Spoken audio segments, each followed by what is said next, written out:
허드슨 테일러는 중국 내지 선교회의 설립자로 중국 선교 역사에 지대한 영향을 미쳤습니다. 그는 이런 고백을 남겼습니다. 나는 단순히 중국에 가는 것이 아니라 중국인의 눈으로 세상을 보고 그들의 마음으로 예수님을 전하려 합니다.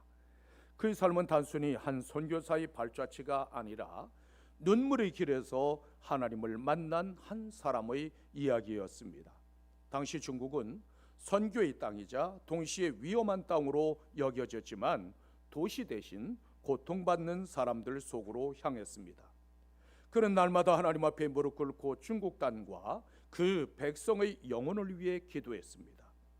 허드슨 테일러가 아침 동산에서 무릎을 꿇지 않으면 중국 대륙에 해가 떠오르지 않는다는 말이 전해질 정도로 기도하는 사람이었습니다. 그는 끊임없이 기도했으며 그의 기도는 실제로 놀라운 응답으로 이어졌습니다. 한 번은 당신은 어떻게 일생을 사역자로 보낼 수 있었습니까?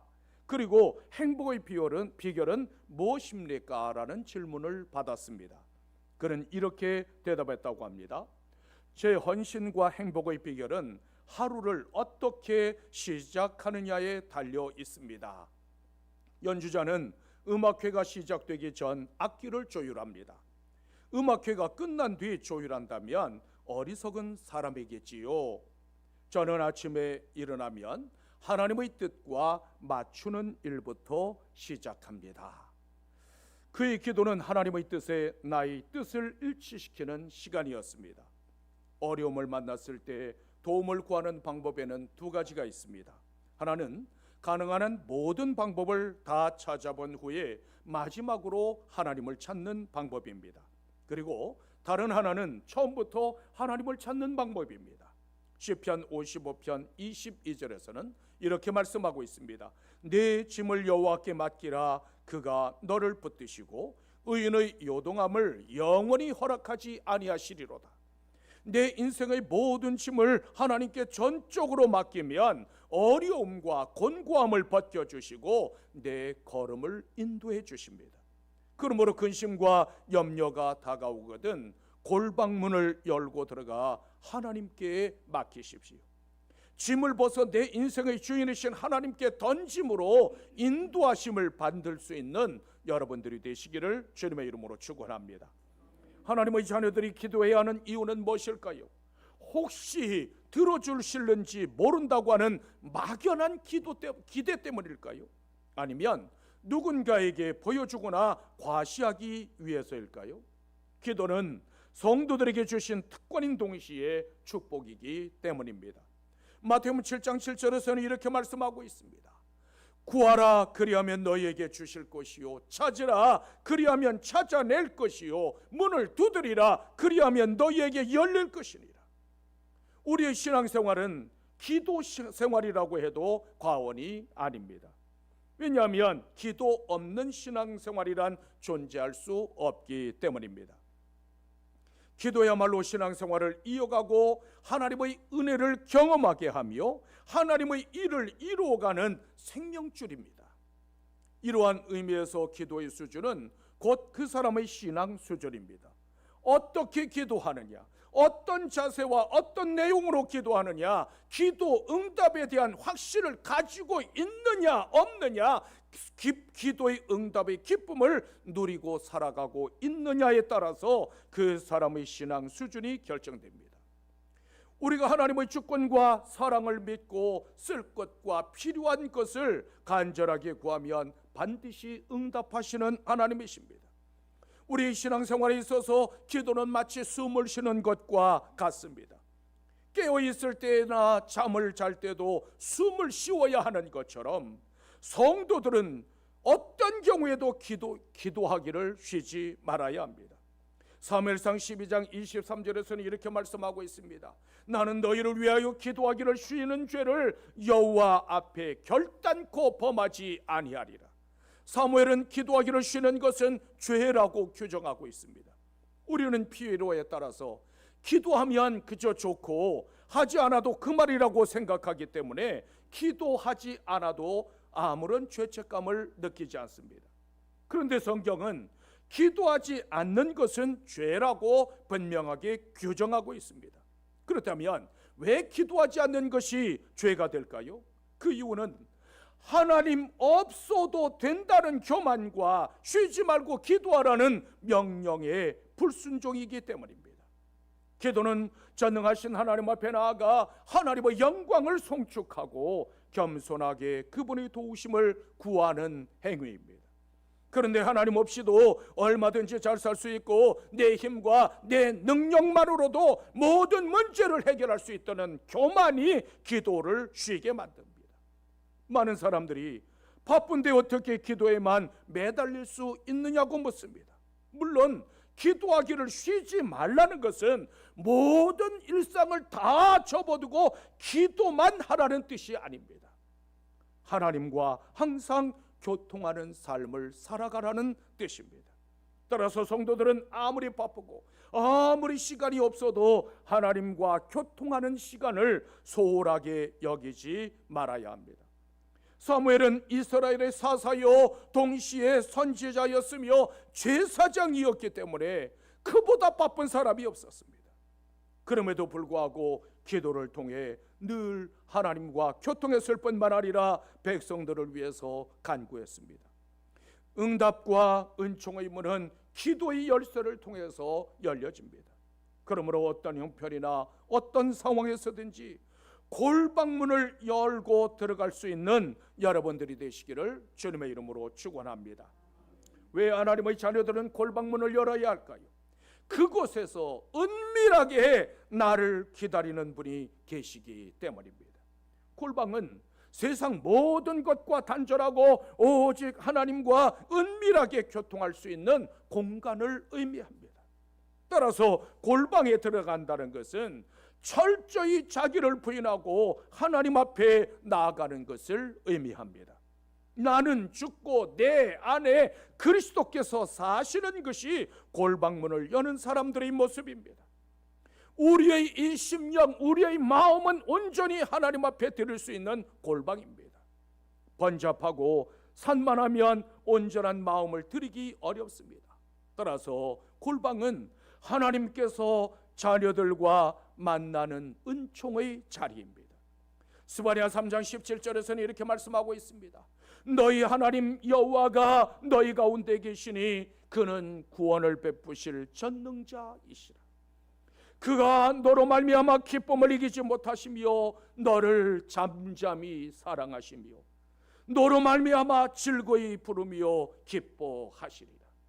전능하신 하나님께서 성도들을 얼마나 사랑하고 얼마나 소중하게 여기시는가를 선명하게 보여주는 말씀입니다. 우리를 사랑하시고 기뻐하시는 하나님께서 골방에서 나를 기다리고 계십니다. 그뿐만 아니라 그 골방문을 여는 자들에게 능력을 부어주십니다. 한 번은 한 아버지가 귀신 들린 아들을 데리고 주님께 나왔습니다. 그런데 마침 예수님께서 그곳에 계시지 않았습니다. 제자들이 귀신을 쫓아내려 보려고 했지만 어떻게 된 영물인지 꼼짝도 하지 않고 나가지 않았습니다. 그 광경을 보고 서기관들과 구경꾼들이 수군대며 비웃었습니다. 마침 예수님께서 산에서 내려오시다가 그 장면을 보시고 그 아이를 내게로 데려오라고 말씀하셨습니다. 귀신이 예수님을 보고 아이에게 심히 경련을 일으키자 땅에 구름이여 거품을 흘렸습니다. 그러자 예수님께서 말 못하고 못 듣는 귀신아, 내가 네게 명하노니 그 아이에게서 나오고 다시는 들어가지 말라고 꾸짖어 쫓아내셨습니다. 사람들이 다 돌아간 후에 제자들이 예수님 앞에 찾아와서 조용히 물었습니다. 우리는 어찌하여 능히 그 귀신을 쫓아내지 못하였나이까? 그러자 기도 외에 이런 곳 다른 곳으로는 이런 종류가 나갈 수 없느니라고 주님께서 말씀하셨습니다. 우리가 하나님의 자녀들일지라도 기도 없이는 믿음의 역사, 권능의 역사가 없습니다. 기도가 흔들리면 믿음이 흔들리고 우리 인생 자체가 송두리째 흔들리고 맙니다. 그러므로 골방문을 열고 들어가 하나님을 만남으로 권세와 능력을 회복할 수 있는 여러분들이 되시기를 주님의 이름으로 축원합니다. 어떻게 하면 하나님의 뜻에 나의 뜻을 맞출 수 있을까요? 먼저 우리는 연기하는 자가 되지 말아야 합니다. 본문 5절에서는 이렇게 말씀하고 있습니다. 또 너희는 기도할 때에 외식하는 자와 같이 하지 말라. 그들은 사람에게 보이려고 회당과 큰 거리 어귀에 서서 기도하기를 좋아하느니라. 내가 진실로 너희에게 이르노니 그들은 자기 상을 이미 받았느니라. 예수님께서는 외식하는 서기관과 바리새인들의 위선을 지적하셨습니다. 외식한다고 하는 말은 가면을 쓰고 연기한다는 뜻입니다. 따라서 외식하는 자는 당시 연극 배우를 가리킵니다. 바리새인들은 기도하기를 정말 좋아하는 사람들처럼 연기했다는 뜻입니다. 그들은 하루에 3번씩 정한 시간에 큰 거리나 어귀에 서서 사람들이 다 바라볼 수 있도록 기도하는 것을 좋아했습니다. 그런데 주님께서는 그들의 기도를 따라하지 말라고 말씀하셨습니다. 그 이유는 사람들에게 보이려고 하는 연기였기 때문이었습니다. 어느 날 예루살렘 거리 한복판에 기도 시간이 가까워져 오고 있었습니다. 그러자 바리새인과 서기관들은 사람들이 많이 다니는 큰 거리나 회당으로 나아갔습니다. 기도 시간이 되자 여기저기서 두 손을 들고 기도하기 시작했습니다. 어떤 사람들은 잠시 기도한 후에 마쳤고 대부분의 사람들도 어느 정도 기도한 후 일상으로 돌아갔습니다. 그런데 경건하다고 소문난 바리새인들과 서기관들은 손을 번쩍 들고 오래오래 기도했습니다. 지나가던 사람들이 그 모습을 보고 한마디씩 했습니다. 아, 저 바리새인은 참으로 경건한 분이시구나. 저 서기관은 참으로 훌륭한 분이시구나. 자기가 존경의 대상이 되고 있다는 사실을 알게 되자 더 오랜 시간 손을 들었습니다. 그런데 예수님께서는 그들의 마음을 꿰뚫어 보시고 연극 배우처럼 연기하지 말라고 말씀하셨습니다. 우리도 배우들처럼 얼마든지 연기할 수 있습니다. 그러나 문제는 사람들로부터 칭찬받고 존경받으면 하나님의 상을 잃어버리고 맙니다. 마태복음 6장 1절에서는 이렇게 말씀하고 있습니다. 사람에게 보이려고 그들 앞에서 너희 의를 행하지 않도록 주의하라. 그리하지 아니하면 하늘에 계신 너희 아버지께 상을 받지 못하느니라. 이 말씀 속에 대원칙이 있습니다. 기도할 때 사람 앞에 나를 나타내거나 칭찬받으려는 모든 행위를 중단해야 합니다. 어떤 사람이 먼지와 재를 잔뜩 뒤집어 쓴 채 참으로 경건한 모습으로 길가에 앉아 있었습니다. 지나가던 여행자가 그 모습을 보고 너무너무 감동한 나머지 사진 한 장만 같이 찍자고 부탁했습니다. 그러자 그 사람이 이렇게 말합니다. 잠깐만요. 조금만 기다려 주세요. 내가 뒤집어 쓰고 있는 이 죄를 다시 잘 꾼 후에 그때 찍으세요. 바리새인들은 하나님 앞에 드리는 기도가 아니라 경건한 것처럼 꾸며서 사람들에게 칭찬받고 인정받고 존경받으려고 했습니다. 하지만 예수님께서는 외식하는 자와 같이 하지 말라고 말씀하셨습니다. 그러므로 사람들에게 잘 보이려고 칭찬받으려고 기도하지 마십시오. 주변의 시선 때문에 경건이나 신앙을 꾸미지 마십시오. 경건하게 보이고 싶은 유혹을 조심해야 합니다. 하나님께서는 연극 배우와 같은 자의 기도를 외면하십니다. 주기도문은 하나님께서 들으시는 기도의 대표적인 모범과 표준입니다. 따라서 성도들은 너희는 이렇게 기도하라고 말씀하신 우리 주님의 명령을 따라서 주기도문의 틀에서 벗어나지 말아야만 합니다. 가장 좋은 기도는 나를 드러내는 것이 아니라 하나님의 영광을 구하는 순전하고 진실한 기도여야 합니다. 그러므로 진실함으로 골방문을 여는 여러분들이 되시기를 주님의 이름으로 축원합니다. 또한 우리는 골방에서 내 마음의 중심을 내어놓고 기도해야만 합니다. 본문 6절에서는 이렇게 말씀하고 있습니다. 너는 기도할 때 내 골방에 들어가 문을 닫고 은밀한 중에 계신 내 아버지께 기도하라. 은밀한 중에 보시는 내 아버지께서 갚으시리라. 사람을 의식하지 말고 조용히 엎드려 자신을 돌아보고 하나님과 영적 교통을 이루라는 말씀입니다. 예수님께서는 골방에 들어가 문을 닫으라고 말씀하셨습니다. 골방은 아무런 방해도 받지 않고 단둘이 만나는 곳입니다. 다른 사람들로부터 방해받지 않고 하나님을 만날 수 있다면 그곳이 골방입니다. 따라서 성도들은 어디에든지 기도의 골방을 만들 수 있습니다. 예수님께서는 요란한 곳을 피하여 산이나 들에 가셔서 기도하셨다고 성경은 증거하고 있습니다. 예수님에게는 산이나 들판이 다 골방이었습니다.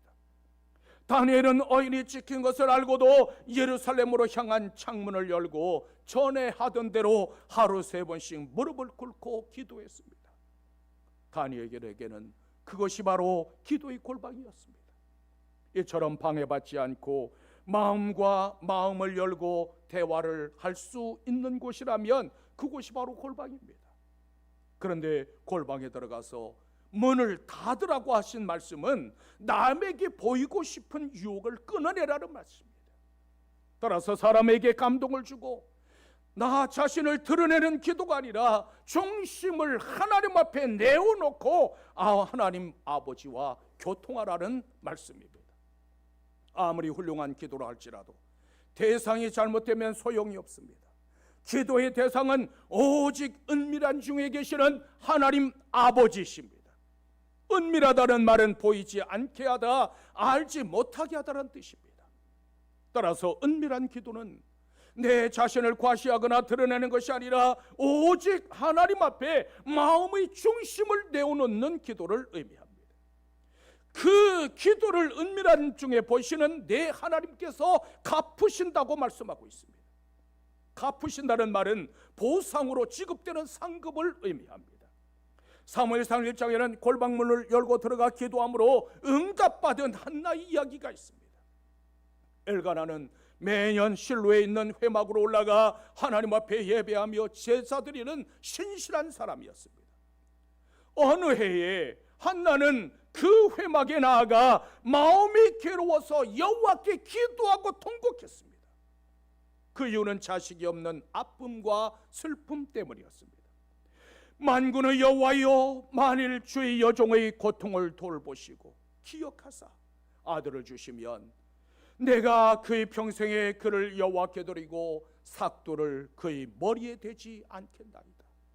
간절하게 기도하는 모습을 본 엘리 제사장은 한나가 술에 취한 줄로 생각하고 포도주를 끊으라고 책망했습니다. 이때 한나가 이렇게 말했습니다. 네 주여, 그렇지 아니하니이다. 나는 마음이 슬픈 여자입니다. 포도주나 독주를 마시지 않았습니다.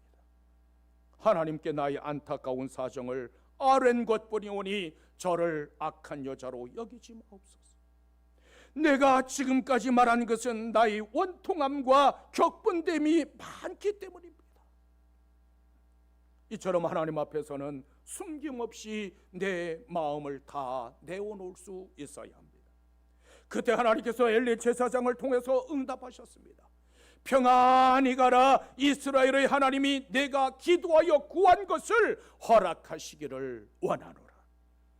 하나님께서는 우리의 원통함도 아픔도 슬픔도 마음의 소리도 들으시고 응답하시는 분이십니다. 한나는 응답의 말씀을 듣고 한숨의 자리, 원통의 자리를 털고 일어났을 뿐만 아니라 다시는 얼굴에 슬픈 기색이 없었습니다. 참으로 믿음과 응답에 대한 확신에 찬 아름다운 모습입니다. 이처럼 골방에 들어가 중심을 내어놓고 간구함으로 응답의 기쁨을 누릴 수 있는 여러분들이 되시기를 주님의 이름으로 축원합니다. 또한 우리는 중언부언하지 말아야 합니다. 본문 7절에서는 이렇게 말씀하고 있습니다. 또 기도할 때에 이방인과 같이 중언부언하지 말라. 그들은 말을 많이 하여야 들으실 줄 생각하는지라. 중언부언한다고 하는 말은 말을 많이 한다, 쓸데없이 말한다, 공연히 반복한다는 뜻입니다. 아무 의미 없이 자기를 드러내기 위해서 미사여구를 늘어놓거나 쓸데없이 반복하는 것을 의미합니다. 우리도 얼마든지 중언부언하는 이 기도의 함정에 빠질 수 있습니다. 그 대표적인 모습이 열왕기상 18장에서 만나는 바알 숭배자들의 기도입니다. 그들은 송아지를 가져다가 잡고 아침부터 낮까지 바알의 이름을 부르며 기도했습니다.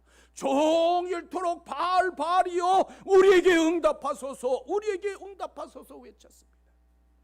아무 소리도 없고 아무 응답도 없자 칼과 창으로 자기 몸을 상하게 하며 미친 듯이 부러지셨습니다.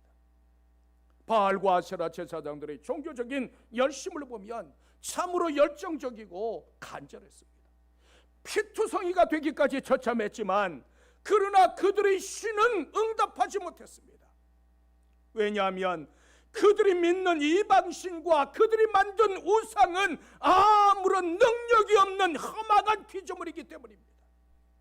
그러므로 주님께서는 그들의 중언부언하는 그들의 모습을 본받지 말라고 말씀하셨습니다. 그때 엘리야 선지자는 무너진 제단을 수축하고 이렇게 기도했습니다. 아브라함과 이삭과 이스라엘의 하나님 여호와여, 주께서 이스라엘 중에서 하나님이신 것과 내가 주의 종인 것을 알게 하옵소서. 내가 주의 말씀대로 이 모든 일을 행하는 것을 알게 하옵소서. 이 백성에게 주 여호와는 하나님이신 것과 주는 그들의 마음을 되돌이키심을 알게 하옵소서. 이 기도가 하나님 앞에 드려졌을 때 하늘의 문이 열려지면서 불이 쏟아져서 번제물과 나무와 돌과 흙을 태우고 도랑의 물까지 모두 핥아버렸습니다. 기도의 가장 중요한 요소는 열정이나 중언부언하는 것이 아니라 기도의 대상에 대한 정확한 인식입니다. 하나님은 말을 많이 해야 듣는 분이 아닙니다. 화려한 미소와 요구를 동원해야 감동하는 그런 분이 아닙니다. 우리의 눈을 만드신 분이 나를 바라보지 않으시겠습니까? 우리의 귀를 만드신 그분께서 내 말을 들으시지 않겠습니까? 주님은 언제나 내 곁에 내 안에 계셔서 항상 바라보고 계십니다. 그뿐만 아니라 하나님은 이미 모든 것을 다 알고 계신다고 말씀하고 있습니다. 시편 139편 4절에서는 이렇게 말씀하고 있습니다.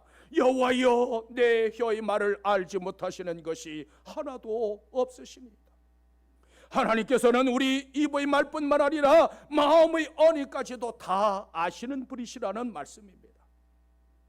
사람이 놓칠 수밖에 없는 사소한 말일지라도 하나님께서는 결코 놓치시는 법이 없습니다. 그분께서는 내 마음에 슬픔이나 아픔이 있는지를 알고 계십니다. 그분은 내가 무엇을 말하고 싶어 하는지 아시기 때문에 성령의 탄식하심으로 기도하게 하십니다. 나에게 필요한 것이 무엇인지를 말씀드려야만 아시는 분이 아니라 이미 알고 계시는 분이십니다. 그러므로 골방문을 열고 들어가 거룩하신 하나님 아버지를 만남으로 하늘 문을 열어 젖힐 수 있는 여러분들이 되시기를 주님의 이름으로 축원합니다. 주님께서는 무엇을 마실까, 무엇을 먹을까, 무엇을 입을까 염려하지 말라고 말씀하셨습니다. 왜냐하면 공중의 새를 기르시며 들에 핀 백합화 푸른 포기까지도 세심히 돌보시는 하나님이시기 때문입니다. 이제 좀 있으면 설이 내리면 꽃이 다 죽겠지요. 지금 우리 교회 화단에 있는 꽃들은 전부 시골에서 저희 내자가 옮겨다 심은 꽃이 대부분입니다. 근데 그 꽃들이 신기하게도 좀 있으면 서리가 내리면 다 어느 순간 다 사라지잖아요. 저 지금 그 옆집에는 제 조제를 싹 뿌려가지고 지금 풀은 다 죽어버렸습니다. 그래 다 죽은 것 같은데, 그런데 봄날이 되면 어느 날부터 쑥쑥 올라오기 시작하면서 노루기가 꽃이 우리 교회에서는 제일 처음에 저 태백산 노루기입니다. 태백산 노루기하고 영흥도 노루기예요. 그 두 곳에 노루기가 제일 먼저 펴요. 그리고 나면 수선화가 피기 시작하고, 그리고 이제 이 천인국은 또 가장 늦게까지 피잖아요. 그 이제 저 죽지도 않아요. 저거는 저 파주에서 제 내자가 파평윤 가잖아요. 거기 파주에 가면 거기에 가서 거기서 옮겨다 심은 게 지금 그렇게 지금 아주 여름부터 봄부터 계속해서 피고 있는 거예요. 근데 저기 죽고 나면, 근데 보세요, 쑥쑥쑥쑥 다시 이제 올라와서, 근데 우리 거기다가 뭐 하나 아무것도 한 거 없지 않습니까? 그런데 어느 날 순간서부터 하나님께서 옷을 입히시고 또 먹을 것을 먹이시고, 그러면서 어느 순간 불쑥불쑥 와서 꽃을 피운다는 말이에요. 새 한 마리도 다 마찬가지죠. 그런데 여러분 생각해 보십시오. 자기 아들을 십자가에 내어주신 그 아버지께서 우리를 위하여서 무엇을 더 아끼시겠습니까? 공중에 나는 새와 들의 백합화교를 먹이시고 입히신 그 하나님께서 우리를 돌보시지 않을까? 더구나 우리가 구하기 전에 있어야 할 것을 이미 아시는 분이시라고 말씀하고 있습니다. 본문 8절에서는 이렇게 말씀하고 있습니다. 그러므로 그들을 본받지 말라. 구하기 전에 너희에게 있어야 할 것을 하나님 너희 아버지께서 아시느니라.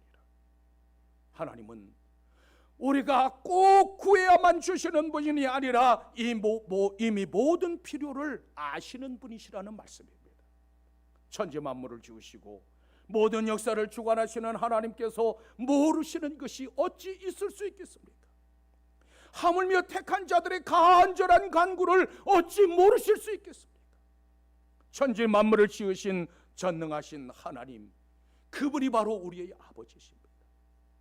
우리는 그분과 무엇이든지 의논할 수 있고 무엇이든지 그분께 말씀드릴 수 있습니다. 아무리 사소한 문제라 할지라도 그분 앞에 나아가 기쁨으로 의논하십시오. 전능하신 하나님을 움직일 수 있는 것은 오직 기도밖에 없습니다. 먹고 살만해지고 걱정거리가 없을 때 가장 먼저 잃어버리는 것이 바로 기도입니다. 그러나 기도를 잃어버리면 하나님의 도우심을 받을 수 없을 뿐만 아니라 믿음이 흔들리고 인생이 흔들리게 됩니다. 요즘 세상에서 들려오는 소리는 온통 비명 지르는 소리, 탄식하는 소리, 아우성치는 소리뿐입니다. 이런 세상에서 하나님의 자녀들은 골방문을 열고 들어가야만 합니다. 골방문을 열고 들어가서 내 모든 문제를 아뢰고 맡기십시오. 주님께서 주시는 힘과 능력으로 세상을 이기는 하나님의 백성들로 살아가십시오. 골방은 우리의 영혼을 소생시키는 은혜와 능력의 셈입니다. 골방은 축복과 응답의 착고요 기적의 현장입니다. 하나님 아버지께서 그 골방에서 나를 기다리고 계십니다. 그곳에서 하나님의 은총과 능력을 경험할 수 있는 여러분들이 되시기를 주님의 이름으로 축원합니다.